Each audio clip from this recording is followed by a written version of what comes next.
তিলাওয়াত ইবাদত করার দশর ইচ্ছা ওযু থাকে যেন সদায়া ইলাহি। আলহামদুলিল্লাহি রাব্বিল আলামিন ওয়াসসালাতু ওয়াসসালামু আলা সাইয়্যিদিল মুরসালিন আম্মা বা'দ ফাআউযু বিল্লাহি মিনাশ শাইতানির রাজীম বিসমিল্লাহির রহমানির রহিম। আসসালাতু ওয়াসসালামু আলাইকা ইয়া রাসূলাল্লাহ ওয়া আলা আলিকা ওয়া আসহাবিকা ইয়া হাবিবাল্লাহ।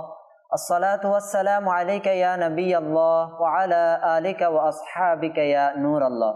প্রিয় ইসলামী ভাইয়েরা ও মাদানী চ্যানেলের দর্শক শ্রোতা, মাদানী চ্যানেলের ধারাবাহিক অনুষ্ঠান কোরআন শিক্ষার আসর, আপনাদেরকে এই অনুষ্ঠানের মধ্যে আরো একবার সুস্বাগতম জানাচ্ছি। আমরা এই অনুষ্ঠানের মাধ্যমে কোরআনুল কারীমের তেলাওয়াত সহিহ শুদ্ধ করার জন্য চেষ্টা করে যাচ্ছি। চেষ্টা করার জন্য আলহামদুলিল্লাহ আমরা মাকতাবাতুল মদিনা হতে প্রকাশিত মাদানী কায়দা থেকে পড়া পড়ে আসছি। আলহামদুলিল্লাহ আমরা পড়তে পড়তে 8 নম্বর সবকে পড়া পড়েছি। আলহামদুলিল্লাহ আমরা 8 নম্বর সবকের বাকি অংশ পড়ব ইনশাআল্লাহ। তো পড়ার আগে আসুন আমরা সবাই একসাথে দোয়া পাঠ করি। আসসালাতু ওয়াসসালামু আলাইকা ইয়া রাসূলুল্লাহ ওয়া আলা আলিকা ওয়া আসহাবিকা ইয়া হাবিবাল্লাহ আল্লাহুম্মা ইফতাহ আলাইনা হিকমাতাকা ওয়ানশুর আলাইনা রাহমাতাকা ইয়া যাল জালালি ওয়াল ইকরাম। الصلاة والسلام عليك يا نبي الله السلام عليك يا نبي الله وعلى آلك وأصحابك يا نور الله وعلى آلك وأصحابك يا نور الله। জি আমাদের পড়া সবাই পারবেন ইনশাআল্লাহ। ইনশাআল্লাহ। তো আমাদের পড়া সবাই খুলে নি। আমার মাদানী চ্যানেলের দর্শক শ্রোতা যারা রয়েছেন, আপনারাও আমাদের সাথে পবিত্র কোরআনুল কারীমের তেলাওয়াতকে সহিহ শুদ্ধ করার জন্য মাদানী কায়দা নিয়ে আমাদের সাথে পড়ার জন্য বসে পড়ুন। জি আমরা পড়া পারবো ইনশাআল্লাহ। ইনশাআল্লাহ পারবো ইনশাআল্লাহ। জি আমার বিলাল ভাই আমাদেরকে পড়া শোনান, কাফ থেকে শোনান, কাফ থেকে। বিসমিল্লাহির রহমানির রহিম।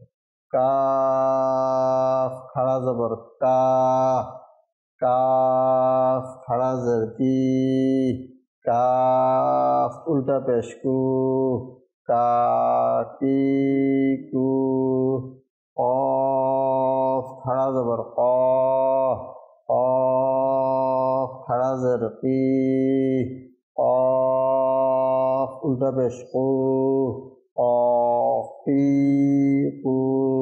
মাশাআল্লাহ। জি এরপর লেন নূর হোসেন ভাই বলুন। বিসমিল্লাহির রহমানির রহিম। হা কাটা জবর হা, হাত একটু আপনার ওই হাত চলে আসছে যেটা মধ্যাংশের। হা কাটা জবর হা, হা কাটা জের হি, হা উল্টা পেশ হু, হা হি হু, হা কাটা জবর হা, হা কাটা জের হি, হা উল্টা পেশ হু, হা হি হু। মাশাআল্লাহ। জি আমার হোসেন ভাই এরপর লেন শুনুন। হামজা খারা জবর আ, হামজা খারা জের ই, হামজা উল্টা পেশ উ, আ ই উ। মাশাআল্লাহ। আইন খারা জবর আ, আইন খারা জের ই, আইন উল্টা পেশ উ, আ ই উ। উ হয়ে গেছে ও। হ্যাঁ ও ও আইন ও ও। মাশাআল্লাহ। জি এরপর থেকে আমরা পড়া সবাই ধরি, হাতে ধরি। খ খাড়া জবর খ, খ কাটা জবর খ, খ খাড়া জের খি, খ কাটা জের হি, খ উল্টা পেশ খু, খ উল্টা পেশ হু, খ খি হু, খ হি হু। গইন খাড়া জবর অ, ওয়াইন কাটা জবর গ, গইন খাড়া জের গি, ওয়াইন কাটা জের হি, গইন উল্টা পেশ ও, ওয়াইন উল্টা পেশ হু, গি ও। গ হি হু। এভাবে আমরা বানান করবো আর কি। হ্যাঁ পারবো না এভাবে বানান করবো। ইনশাআল্লাহ। এখন আমরা বানান ছাড়া পড়ি, সবাই মনোযোগ দিয়ে শুনি। বা বি বু, বা বি বু, মা মি মু মা মি মু ওয়া উই হু ওয়া উই হু ফা ফি ফু ফা ফি ফু লা লি লু লা লি লু না নি নু না নি নু র রে রু র রি রু জা জি জু জা জি জু শা শি শু শা শি শু ইয়া ই ইউ ইয়া ই ইউ এভাবে আমরা বানান এবং রিডিং এভাবেই পড়বো ঠিক আছে পারবো ইনশাআল্লাহ ইনশাআল্লাহ। আমরা এখন 9 নম্বর সবক শুরু করব আচ্ছা বলুন তো খাড়া হারকাতকে কিভাবে করতে হয় খাড়া হরকত টান ও ধাক্কা দিয়ে খাড়া হারকাত আলিফ মাদ্দা ওয়াও মাদ্দা ইয়া মাদ্দার মতো এক আলিফ টানে করতে হবে ঠিক আছে না জি ইনশাআল্লাহ কিসের মতো এক আলিফ। হরফে মাদ্দার মতো আর কি হ্যাঁ এক আলিফ। আচ্ছা এখন আমরা লিন শুরু করব হরফে লিন হরফে লিন হচ্ছে দুইটি কয়টি দুটি ওয়াও ইয়া ওয়াও ইয়া মনে থাকবে ইনশাআল্লাহ। আচ্ছা হরফে মাদ্দা কয়টি ছিল তিনটি কি কি আলিফ ওয়াও ইয়া ইয়া আচ্ছা এখন ওয়াও লিন কখন হবে ওয়াও সাকিনের পূর্বে যদি জবর জবর হয় হয়, তখন ওয়াও ওয়াও লিন লিন। বুঝা আসছে ইনশাআল্লাহ। আর ইয়া লিন হবে ইয়া সাকিনের পূর্বে যদি জবর থাকে। জবর হয় তাহলে কি হবে ইয়া লিন হবে আচ্ছা ওয়াও লিন এবং ওয়াও মাদের মধ্যে পার্থক্য কি মাদের ওয়াও সাকিনের পূর্বে পেশ থাকবে পেশ থাকবে। মাদের ক্ষেত্রে ওয়াও পেশ সাকিনের থাকবে। পূর্বে পেশ পেশ থাকবে আর লিনের ক্ষেত্রে ওয়াও সাকিনের পূর্বে জবর থাকবে। জবর আচ্ছা ইয়া মাদ্দার ক্ষেত্রে কি হবে ইয়া সাকিনের পূর্বে জের আর লিনের ক্ষেত্রে ইয়া সাকিনের পূর্বে জবর বুঝা আসছে আচ্ছা আমরা তো হরফে মাদ্দা এক আলিফ টেনে পড়েছি লিন পর্ব কিভাবে লিন পর্ব আমরা হারাকাতের মতো কিসের মতো হারাকাতের মতো টান ও ধাক্কা ব্যতীত স্বাভাবিকভাবে পাঠ করব ইনশাআল্লাহ হারাকাতের মতো টান ও ধাক্কা ব্যতীত আমরা স্বাভাবিকভাবে পড়ব বুঝা আসছে আচ্ছা আমরা একটু করে কিছু বানান পড়বো আর গুলা কি করবো ইনশাআল্লাহ রিডিং পড়বো ঠিক আছে পারবেন ইনশাআল্লাহ মনোযোগ দিয়ে আমরা শুনি আমার মাদানী চ্যানেলের দর্শক শ্রোতা যারা রয়েছেন আপনারাও আমাদের সাথে পড়ার জন্য চেষ্টা করুন মাদানী কায়দার 9 নম্বর সবক খুলে আমাদের সাথে পড়ুন বা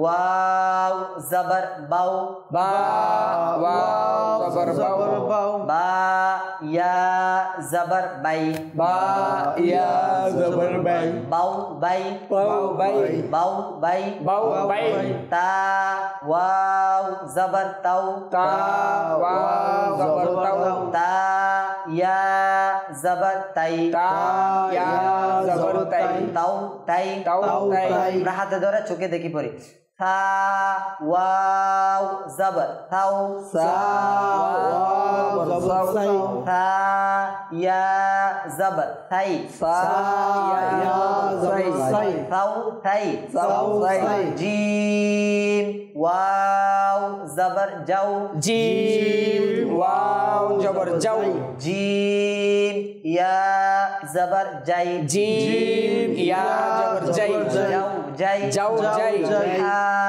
ওয়াও জবর হাও হা ওয়াও জবর হাই হা ইয়া জবর হাই হা ইয়া জবর হাই হাও হাই হাও হাই খ ওয়াও জবর হাও খ ওয়াও জবর খাও খ ইয়া জবর হয় খ ইয়া জবর খাই হাও হয় খাও খাই এভাবে আমরা বানানগুলো করবো ঠিক আছে পারবো চার একটু করি দাল ওয়াও জবর দাও দাল ওয়াও জবর দাও দাও বলার ক্ষেত্রে আমরা ওয়াও তো এটা ঠুটটা গোল হবে শেষের দিকে ঠুট গোল হবে দাও দাও ঠিক আছে? দাল ওয়াও জবর দাও দাল ওয়াও জবর দাও দাল ইয়া জবর দাই দাল ইয়া জবর দাই দাও দাই দাও দাই দাল ওয়াও জবর রাও দাল ওয়াও জবর দাও দাল ইয়া জবর রাই দাল ইয়া জবর দাই রাও রাই রাও রাই র ওয়াও জবর রাও রা ওয়াও জবর রাও র ইয়া জবর রাই রা ইয়া জবর রাই রাও র রয় রয় বুঝা যাচ্ছে ইনশাআল্লাহ। এরপর জাউ জাই জাউ জাই সাউ সাই সাউ সাই শাউ শাই শাউ শাই সাউ সাই সৌ সই ওয়াও ওয়াই দো দই পাউ পাই তৌ তৈ ওয়াও ওয়াই লৌ লই আউ আই আউ আই ওয়াও ওয়াই গৌ গই ফাউ ফাই ফাউ ফাই আমারটা শুনেন তারপর বলবেন, হ্যাঁ সবাই একসাথে বলবেন। ফাউ ফাই ফাউ ফাই ফাউ ফাই ফাউ ফাই কৌ কই কৌ কই কৌ কই কৌ কই কাফ ওয়াও জবর কাউ কাফ ওয়াও জবর কাউ কাফ ইয়া জবর কাই কাফ ইয়া জবর কাই কাউ কাই কাউ কাই লাম ওয়াও জবর লাউ লাম ওয়াও জবর লাই লাম ইয়া জবর লাই লাম ইয়া জবর লাই লাউ লাই লাউ লাই মিম ওয়াও জবর মাউ মিম ওয়াও জবর মাউ মিম ইয়া জবর মাই মিম ইয়া জবর মাই মাউ মাই মাউ মাই নুন ওয়াও জবর নাউ নুন ওয়াও জবর নাই নুন ইয়া জবর নাই নুন ইয়া জবর নাই কি হবে নাও নাই নাউ নাই নাই নাও নাই নাউ নাই নাও নাই ওয়াও ওয়াও জবর ওয়াও ওয়াও জবর ওয়াও ওয়াও দুইটা না ওয়াও ওয়াও জবর ওয়াও ওয়াও হ্যাঁ ওয়াও ওয়াও ইয়া জবর ওয়াই ওয়াও ইয়া জবর ওয়াই ওয়াও ওয়াই ওয়াও ওয়াই হা ওয়াও জবর হাউ হা ওয়াও জবর হাউ হা ইয়া জবর হাই হা ইয়া জবর হাই হাউ হাই হাউ হাই হামজা হামজা ওয়াও জবর আউ ওয়াও জবর আউ জবর আউ হামজা ইয়া জবর আই হামজা ইয়া জবর আই আউ আই আউ আই ইয়া ওয়াও জবর ইয়াউ ইয়া ওয়াও জবর ইয়াউ ইয়া ইয়া জবর ইয়াই ইয়া ইয়া জবর ইয়াই ইয়াউ ইয়াই ইয়াউ ইয়াই এভাবে আমরা ইনশাআল্লাহ আগামী ক্লাসের জন্য হরফে লিন রেডি করে আসবো ইনশাআল্লাহ, প্রস্তুতি নিয়ে আসবো, একটু পরে আসবো, ঠিক আছে? তো আগামী ক্লাস আমাদের 10 নম্বর সবক শুরু হবে, ঠিক আছে? 10 নম্বর সবক এটা হচ্ছে আমরা 1 নম্বর সবক থেকে 9 নম্বর সবক পর্যন্ত যা পড়েছি সবগুলোর মাধ্যমে 10 নম্বর সবক তৈরি করা হয়েছে, ঠিক আছে? এই জন্য আমরা আগামী ক্লাসের জন্য 1 নম্বর সবক থেকে 9 নম্বর সবক পর্যন্ত সম্পূর্ণ পড়া প্রস্তুতি নিয়ে আসবে, ঠিক আছে? ইনশাআল্লাহ সম্পূর্ণ পড়া সবগুলো পড়ে আসবো, পারবো ইনশাআল্লাহ? আচ্ছা, আমরা মাখরাজ একটু আলোচনা করিনি। আমরা মাখরাজ ছিল গত ক্লাসের 6 নম্বর কফ পর্যন্ত পড়েছিলাম না, কফ পর্যন্ত, ঠিক আছে? তো কফের মাখরাজ হচ্ছে জিহ্বার গোড়া তালুর নরম অংশ। আচ্ছা, আরো একটু পড়েছিলাম, কাফও পড়েছিলাম, জিহ্বার গোড়া তালুর শক্ত অংশ, ঠিক আছে? এগুলো পড়ে নিয়েছিলাম। আজকে আমাদের এর পরবর্তী মাখরাজ হবে জিহ্বার মধ্যভাগ তালুর মধ্যভাগ, ঠিক আছে? জিহ্বার মধ্যভাগ তালুর মধ্যভাগ। কয় নম্বর মাখরাজ? 6 নম্বর মাখরাজ হচ্ছে জিহ্বার মধ্যভাগ তালুর মধ্যভাগ থেকে কি উচ্চারিত হয়? 3টি হরফ উচ্চারিত হয়। কয়টি হরফ? 3টি জিম শিন ইয়া, ঠিক আছে? এই 3টা হরফ। আবার বলি, 6 নম্বর মাখরাজ কি? জিহ্বার মধ্যভাগ তালুর মধ্যভাগ, ঠিক আছে? 6 নম্বর মাখরাজ জিহ্বার মধ্যভাগ তালুর মধ্যভাগ। এখান থেকে কয়টি হরফ উচ্চারিত হয়? 3টি কি? জিম শিন ইয়া। বুঝা আসছে? আমরা এগুলা এই মাখরাজটা পড়ে আসবো। আমরা আরো পড়েছিলাম কণ্ঠনালী 3টি মাখরাজ, এগুলো আমরা পূর্বের ক্লাসে পড়েছিলাম। এরপরে 4 নম্বর মাখরাজ জিহ্বার গোড়া তালুর নরম অংশ, 5 নম্বর মাখরাজ জিহ্বার গোড়া তালুর শক্ত অংশ, এরপর 6 নম্বর মাখরাজ জিহ্বার গোড়াতে আর নাই এবং জিহ্বার মধ্যভাগে চলে আসছে। জিহ্বার মধ্যভাগ উপরে তালুর মধ্যভাগ থেকে 3টি হরফ জিম শিন ইয়া উচ্চারিত হয়। আমরা ইনশাআল্লাহ এগুলো ভালোভাবে প্রস্তুতি নিয়ে আসবো ইনশাআল্লাহ। আমার মাদানী চ্যানেলের দর্শক শ্রোতা যারা রয়েছেন, আপনারাও 10 নম্বর সবক পড়ার জন্য 1 নম্বর সবক থেকে 9 নম্বর সবকের সম্পূর্ণ পড়া সবগুলো প্রস্তুতি নিয়ে আসবেন এবং মাখরাজ 1 নম্বর থেকে 6 নম্বর মাখরাজ পড়ে আসবেন ইনশাআল্লাহ। আসুন আমরা ইলমে দ্বীন অর্জন করার জন্য ফায়জানুস সুন্নাত থেকে দর্শ শ্রবণ করি। আলহামদুলিল্লাহি রাব্বিল আলামিন ওয়াস সালাতু ওয়াস সালামু আলা সাইয়্যিদিল মুরসালিন আম্মা বা'দ আউযু বিল্লাহি মিনাশ শাইতানির রাজিম বিসমিল্লাহির রহমানির রহিম। সকলে আমার সাথে সাথে পাঠ করুন। আসসালাতু ওয়াসসালামু আলাইকা ইয়া রাসূলুল্লাহ আসসালামু আলাইকা ইয়া রাসূলুল্লাহ ওয়া আলা আলিকা ওয়া আসহাবিকা ইয়া হাবিবাল্লাহ আলিকা ওয়া সাহাবিকা ইয়া হাবিবাল্লাহ আসসালাতু ওয়াসসালামু আলাইকা ইয়া নাবিয়াল্লাহ আসসালাতু ওয়াসসালামু আলাইকা ইয়া নাবিয়াল্লাহ ওয়া আলা আলিকা ওয়া আসহাবিকা ইয়া নূরাল্লাহ আলা আলিকা ওয়া সাহাবিকা ইয়া নূরাল্লাহ। রাসূলুল্লাহ সাল্লাল্লাহু আলাইহি ওয়াসাল্লাম ইরশাদ করেছেন, কিয়ামতের দিন আমার নিকটতম ব্যক্তি সেই হবে যে দুনিয়ায় আমার উপর বেশি পরিমাণে দরুদ শরীফ পাঠ করেছে। সাল্লু আলাল হাবিব সাল্লাল্লাহু আলা মুহাম্মদ সাল্লাল্লাহু আলাইহি ওয়াসাল্লাম। সিলসিলায়ে আলিয়া নকশবন্দিয়ার মহান পেশওয়া হযরত সাইয়্যিদুনা মুজাদ্দিদ আল-ফিসানি রাহমাতুল্লাহি তাআলা আলাইহি একদিন পাবলিক টয়লেট পরিষ্কারের জন্য মেথরের কাছে রাখা ময়লার মিশ্রিত কোনাভাঙ্গা মাটির একটি বড় পেয়ালা দেখলেন। মনোযোগ সহকারে যখন তিনি দেখলেন তখন অস্থির হয়ে উঠলেন, কেননা ওই পেয়ালার উপর আল্লাহ তাআলার নাম খোদাইকৃত ছিল। তিনি লাফ দিয়ে পেয়ালাটা তুলে নিলেন এবং খাদিমকে দিয়ে পানির ঢাকনাযুক্ত দস্তা লাগানো বদনা আনিয়ে নিজের হাতে খুব মেজে ঘষে ভালোভাবে পরিষ্কার করে ওই পেয়ালাটাকে পবিত্র করে নিলেন। এরপর একটি সাদা কাপড়ে জড়িয়ে আদব সহকারে ওই পাত্রটি পেয়ালাটি উঁচু স্থানে রেখে দিলেন।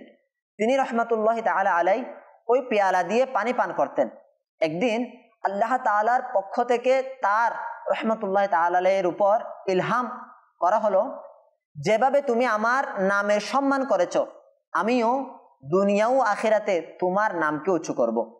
তিনি রহমাতুল্লাহি তাআলা আলাইহি বললেন, আল্লাহ তাআলার পবিত্র নামের আদব করাতে আমার ওই স্থান অর্জিত হয়েছে যা 100 বছরের ইবাদত ও রিয়াজতে অর্জিত হতো না। সিলসিলায়ে আলিয়া নকশবন্দিয়ার মহান পেশওয়া হযরত সাইয়্যিদুনা শাইখ আহমদ সারহিন্দি তিনি মুজাদ্দিদ আল-ফিসানি রাহমাতুল্লাহি তাআলা আলাইহি নামে প্রসিদ্ধ। তিনি সাদা কাগজের প্রতিও সম্মান প্রদর্শন করতেন। তিনি রহমাতুল্লাহি তাআলা আলাইহি একদিন নিজের বিছানার উপর বসা ছিলেন। হঠাৎ তিনি অস্থির হয়ে নিচে নেমে গেলেন এবং বলতে লাগলেন, মনে হচ্ছে এই বিছানার নিচে কোনো কাগজ আছে। প্রিয় ইসলামী ভাইয়েরা আর মাদানী চ্যানেলের দর্শক শ্রোতা, বোঝা গেল সাদা কাগজেরও সম্মান রয়েছে। আর কেন বা সাদা কাগজের সম্মান থাকবে না? এই সাদা কাগজের মধ্যে কোরআন, হাদিস এবং ইসলামী কথাবার্তা লেখা হয়। আলহামদুলিল্লাহ আযজা ওয়া জাল বর্ণনাকৃত ঘটনাতে আমরা হযরত সাইয়্যিদুনা মুজাদ্দিদ আল-ফিসানি রাহমাতুল্লাহি তাআলা আলাইহি এর একটি প্রকাশ্য কারামত দেখতে পেয়েছি। বিছানার নিচের কাগজ তিনি নিজ চোখে না দেখেও তার জানা হয়ে গেল যে এই বিছানার নিচে কোনো কাগজ রয়েছে এবং তিনি রহমাতুল্লাহি তাআলা আলাইহি সাথে সাথে নিচে নেমে গেলেন যাতে তার অনুসারী এবং গোলামদেরও কাগজপত্রের প্রতি সম্মান প্রদর্শন করা শিখতে পারে। বাহার শরীয়তের মধ্যে বর্ণিত রয়েছে কাগজ দ্বারা ইস্তিনজা করা নিষিদ্ধ, যদিও তাতে কোনো কিছু লেখা থাকুক বা না থাকুক, যদিও আবু জাহেলের মতো কাফেরের নাম লেখা থাকুক। যেহেতু আবু জাহেল এই শব্দটি লিখতে আরবি বর্ণের প্রয়োজন হয়, হামজা, বা, ওয়াও, জিম, হা, লাম এই বর্ণগুলোর মাধ্যমে আবু জাহেল লেখা হয়। তো এই বর্ণগুলোর মাধ্যমে আবু জাহেল শব্দটি তৈরি হয়, ব্যক্তি আবু জাহেল তৈরি হয় না। সেজন্য আমাদেরকে আবু জাহেল শব্দটিকেও সম্মান করে টয়লেটে এবং ইস্তিনজাখানে ব্যবহার করা যাবে না। বাহার শরীয়তের মধ্যে আরো রয়েছে নতুন কলমের ছাঁচা অংশ, অর্থাৎ গাছ, বাঁশ দ্বারা যে কলম তৈরি করা হয় তা ছেঁচে বানানোর সময় যে ছাঁচা অংশ বের হয় এদিক সেদিক ফেলে দেওয়া যেতে পারে, কিন্তু ব্যবহৃত কলমের ওই ছাঁচা অংশ যা ওই কলম দিয়ে লেখা অবস্থায় মাঝে মাঝে ছাঁচা হয়েছিল এমন জায়গায় ফেলবেন না যাতে এর সম্মান নষ্ট হয়। যখন ছাঁচাকৃত অংশের সম্মান রয়েছে তাহলে স্বয়ং ব্যবহৃত ওই কলমের কতটুকু সম্মান, কতটুকু মর্যাদা হবে এটা আমাদের প্রত্যেকেরই বোঝা দরকার। এছাড়া যে কাগজের মধ্যে আল্লাহ তাআলার নাম লেখা থাকে তাতে কোনো বস্তু রাখা মাকরু রয়েছে, আর যে থলিতে আল্লাহ তাআলার পবিত্র নাম সমূহ লেখা থাকে এর মধ্যে টাকা পয়সা রাখা মাকরু নয়। আচ্ছা, খাওয়ার পর হাত বা আঙ্গুল কাগজ দিয়ে পরিষ্কার করা মাকরু। টিস্যু পেপার দিয়ে হাত পরিষ্কার করা, যেখানে বিনামূল্যে ডিলা ইত্যাদি পাওয়া যায় না সেখানে টয়লেট পেপার দ্বারা লজ্জাস্থান পরিষ্কার করার অনুমতি উলামায়ে কিরাম দান করেছেন, কেননা এটা এই কাজের জন্যই প্রযোজ্য। এতে কিছু লেখা হয় না। পক্ষান্তরে যে সমস্ত কাগজ লেখার জন্য তৈরি করা হয় ওই সমস্ত কাগজ দ্বারা ইস্তিনজাও করতে পারবো না এবং ভাত খাওয়ার পর আমাদের ময়লাযুক্ত হাত মুছতে পারবো না। কোন কাগজ দ্বারা? যে সমস্ত কাগজ লেখার জন্য তৈরি করা হয়েছে। আর যে সমস্ত কাগজ ময়লার স্থানে ব্যবহার করার জন্য, টয়লেটে ব্যবহার করার জন্য তৈরি করা হয়েছে, এগুলো আমরা ইস্তিনজা এবং হাত মুছতে ব্যবহার করতে কোনো অসুবিধা নাই। আল্লাহ তাআলা আমরা যা শুনেছি এগুলো স্মরণ রেখে আমল করার তৌফিক দান করুক। আসুন আমরা নিজেকে নেককার বানানোর জন্য নেক আমল পুস্তিকা পূরণ করি। রাসূলুল্লাহ সাল্লাল্লাহু আলাইহি ওয়াসাল্লামের একটি হাদিসে মুবারাক হচ্ছে, কিছুক্ষণ সময়ের জন্য আখিরাতের বিষয়ে চিন্তা ভাবনা করা 60 বছরের নফল ইবাদত করা থেকে উত্তম। সেজন্য আমরা আখিরাতের চিন্তা করতে গিয়ে কয়েকটি নেক আমল পূরণ করি। নাম্বার 1, ভালো ভালো নিয়ত কি করেছি নেক কাজের পূর্বে? 5 ওয়াক্ত নামাজ জামাত সহকারে কি আদায় করেছি? প্রত্যেক নামাজের পূর্বে কি নামাজের দাওয়াত দিয়েছি? সূরা মুলক পাঠ করেছি? প্রত্যেক নামাজের পর আয়াতুল কুরসি, সূরা ইখলাস এবং তাসবিহে ফাতিমা রাদিয়াল্লাহু আনহা কি পাঠ করেছি? কানজুল ঈমান থেকে 3 আয়াত বা সিরাতুল জিনান থেকে 2 পৃষ্ঠা অনুবাদ ও তাফসীর কি পাঠ করেছি বা শুনে নিয়েছি? শাহজারা শরীফ হতে ওয়াজিফা কি আমরা পাঠ করেছি? 313 বার দরুদ শরীফ কি পাঠ করেছি? নিজের চোখকে গুনাহ থেকে কি বাঁচিয়েছি? কানকে গুনাহ থেকে কি বাঁচিয়েছি? অহেতুক দৃষ্টি দেওয়া থেকে নিজেকে বিরত কি রেখেছি? আল্লাহ তাআলা আমরা যে সমস্ত নেক আমল শুনেছি এগুলোর উপর আমল করার তৌফিক দান করুক এবং আমাদের সবাইকে গুনাহমুক্ত জিন্দেগি অতিবাহিত করার তৌফিক দান করুক। আসুন আমরা সকলে দোয়া করি। আল্লাহুম্মা আমিন। আলহামদুলিল্লাহি রাব্বিল আলামিন ওয়াসসালাতু ওয়াসসালামু আলা সাইয়্যিদিল মুরসালিন ওয়া আলা আলিহি ওয়া আসহাবিহি আজমাইন। ربنا ظلمنا أنفسنا وإن لم تغفر لنا وترحمنا لنكونن من الخاسرين। আল্লাহ রাব্বুল আলামিন, আল্লাহ আমার এই ইসলামী ভাইয়ের আল্লাহ কোরআন শেখার জন্য সময় দিচ্ছেন, কষ্ট করছেন, তাদের সবাইকে, আমাদের সকলকে, বিশেষ করে মাদানী চ্যানেলের মাধ্যমে যারা আমাদের সাথে কোরআন শেখার জন্য কষ্ট করছেন, সময় দিচ্ছেন, তাদেরকে আল্লাহ তোমার পবিত্র কালামুল্লাহ শরীফের তেলাওয়াতকে সহিহ শুদ্ধ করার তৌফিক দান করে দাও। মাদানী চ্যানেলের দর্শক শ্রোতা সহ আমাদের সকলের জিন্দেগির সমস্ত গুনাহকে তুমি মাফ করে দাও। আল্লাহ রাব্বুল আলামিন আমাদের সকলের পেরেশান, বালা মুসিবত, সব ধরনের অহেতুক মালমা মুকদ্দমা, সব ধরনের পেরেশানি থেকে আমাদের সবাইকে মুক্তি দান করে দাও। আমাদের সবাইকে নেক আমল এর উপর আমল করার তৌফিক দান করে দাও। সুন্নাতের উপর আমল করার তৌফিক দান করে দাও। সামি'না ওয়া আতা'না গুফরানাকা রাব্বানা ওয়া ইলাইকাল মাসির ওয়ারহামনা মা'আহুম বিহাক্কি লা ইলাহা ইল্লাল্লাহু মুহাম্মাদুর রাসূলুল্লাহ। তিলাওয়াত ইবাদত করার দশর ইচ্ছা, ওযু থাকে যেন সদা ইয়া ইলাহী।